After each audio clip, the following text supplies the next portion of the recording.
जय श्री कृष्ण साथियों। अच्छे लोगों की मृत्यु जल्दी ही क्यों हो जाती है? अक्सर यह सवाल सभी के मन और मस्तिष्क में अवश्य आता है। अक्सर यह देखा जाता है कि अच्छा जीवन यापन करने वाले और शांति से जीवन जीने वाले व्यक्ति की मृत्यु बहुत जल्दी हो जाती है। शास्त्रों में तो यह बताया गया है कि कलयुग में तो व्यक्ति की उम्र 30 साल ही रह जाएगी और कलयुग का अंत होते होते व्यक्ति की औसतन उम्र मात्र 20 साल की ही रह जाएगी। जबकि हमने देखा है कि त्रेता युग में महाराज दशरथ की आयु 60,000 वर्ष थी और द्वापर युग में सबसे अधिक जीने वाले और इच्छा मृत्यु का वरदान प्राप्त करने वाले भीष्म पितामह की सबसे अधिक आयु थी, जो कि 170 साल थी। भगवान श्री कृष्ण की आयु भी लगभग 126 वर्ष की ही थी। आपने यह भी सुना होगा कि भगवान अच्छे लोगों को जल्दी ही बुला लेते। साथियों, कोई भी धर्म क्यों ना हो, हर धर्म में यह बताया गया है कि जिसने इस धरती पर जन्म लिया है उसकी मृत्यु अवश्य निश्चित है। लेकिन बात अगर हम सनातन धर्म की करें तो इसकी एक मान्यता है कि बच्चे के जन्म की छठी रात को ही ब्रह्मा जी उस बच्चे का भाग्य लिख देते हैं, जिसमें उसका अध्ययन, उसका विवाह और उसके जीवन में सफलता का मार्ग, यहाँ तक कि उस बच्चे की मृत्यु की तारीख भी तय हो जाती है। भगवान श्री कृष्ण कहते हैं कि व्यक्ति के कर्मों के कारण ही उसकी मृत्यु निश्चित की जाती है। भगवान ही कहते हैं, यह तय करते हैं कि किस व्यक्ति की उम्र कितनी होती है। गरुड़ पुराण के अनुसार किस व्यक्ति की मृत्यु कब होना है यह ईश्वर ही तय करते हैं। वैसे तो अच्छे लोगों की मृत्यु जल्दी हो जाने के पीछे कई कारण हैं, लेकिन पहला कारण समझने के लिए यह आपको जानना अवश्य है कि जो कुछ भी हम इस जन्म में करते हैं उसका जवाब हमको ऊपर जाकर यमराज को देना होता है। अगर उस व्यक्ति के पाप का पलड़ा भारी होता है तो उनसे नरक की यातना सहनी पड़ती है, और अगर उस व्यक्ति के पुण्य का पलड़ा भारी है तो उसे स्वर्ग के सुख मिलते हैं। यही चक्र कई जन्मों तक चलता रहता है, मौत जब तक कि व्यक्ति को मोक्ष की प्राप्ति नहीं हो जाती। इस मृत्यु लोक में कोई भी व्यक्ति अपने कर्मों की सजा भुगतने के लिए ही आता है। कोई आत्मा इंसान बनती है तो कोई जानवर के शरीर में प्रवेश करती है। ऐसी कुल 84 लाख योनियां हैं। किसको कौन सी योनि मिलेगी यह उस व्यक्ति के संचित कर्मों के आधार पर ही तय होता है। इसके अलावा उस व्यक्ति को जन्म देने वाले माता पिता के संस्कार के आधार पर भी वो जो व्यक्ति कर्म करेगा उसी के आधार पर उस व्यक्ति को पुण्यात्मा या दुरात्मा कहा जाता है। अब यही पुण्य आपकी मृत्यु की तारीख को भी बदल सकते हैं। जिस तरह कारावास में रहने वाले कैदी के व्यवहार को देखते हुए प्रशासन उसकी सजा कम कर देता है, ठीक उसी तरह भगवान भी मृत्यु लोक में जाने के बाद अच्छे कर्म कर रहे व्यक्ति को उम्र घटा देते हैं, और जब भगवान को लगता है कि उस व्यक्ति को मृत्यु लोक में नहीं रहना चाहिए तब वह उस व्यक्ति को अपने पास बुला लेते हैं। अच्छे लोग अपने पाप का फल जल्दी ही काट लेते हैं।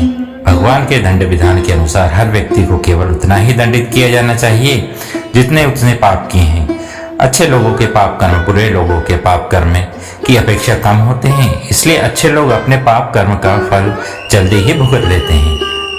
शास्त्रों और पुराणों की धारणा है कि भगवान किसी भी व्यक्ति को मृत्यु लोक में किसी न किसी विशेष उद्देश्य के साथ ही भेजते हैं, और भगवान का स्वयं का अवतार भी उन्हीं उद्देश्यों में शामिल है।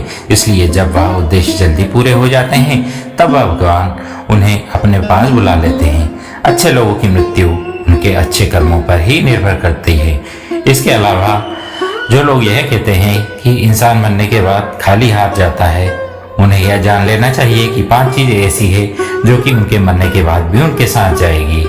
वो है, एक है संचित कर्म, दूसरा है पुण्य और पाप कर्म, तीसरा है कर्ज, चौथा है दान धर्म का पुण्य कर्म, और 5वीं है जागृति। इसलिए अब यह आप किसी से मत कहना कि आप खाली हाथ आए थे और खाली हाथ जाएंगे। क्या आपने कभी एकांत में विचार किया है कि आपको यह मानव जीवन क्यों मिला है?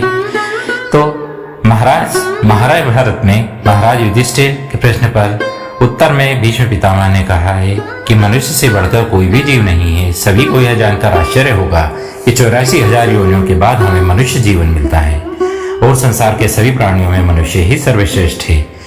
मानव के जल्दी स्वर्गवासी होने के पीछे उसके भगवान के दिए मनुष्य जीवन का उद्देश्य है।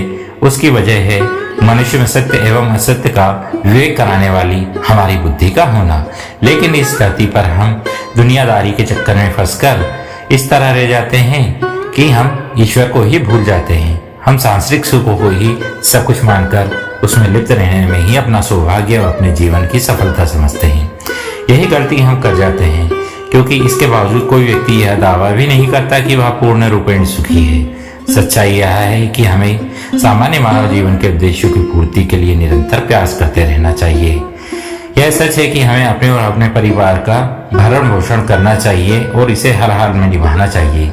लेकिन क्या आपको मालूम है कि आप कहाँ से आए हैं और आपको कितने दिनों तक इस मृत्यु लोक में रहना है?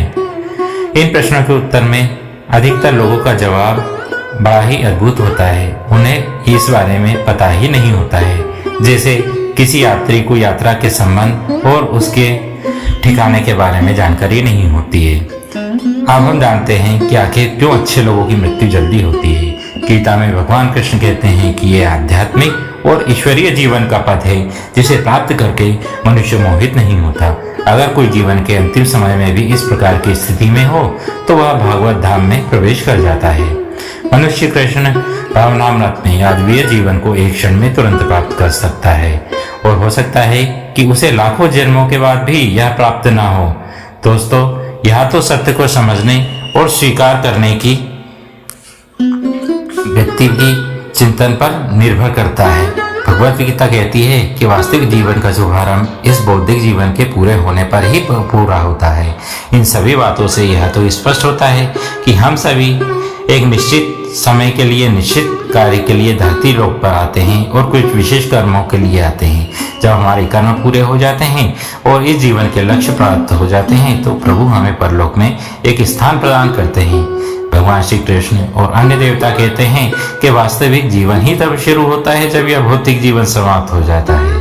तो साथियों, जो लोग सदाचारी होते हैं और जीवन में अच्छे कर्म किए होते हैं वह वास्तव में विशेष होते हैं। जब उनकी मृत्यु का समय निर्धारित हो तो उनको इस दुनिया को छोड़कर आगे की यात्रा जारी करनी होती है। तो साथियों, प्रेम से बोलिए राधे राधे।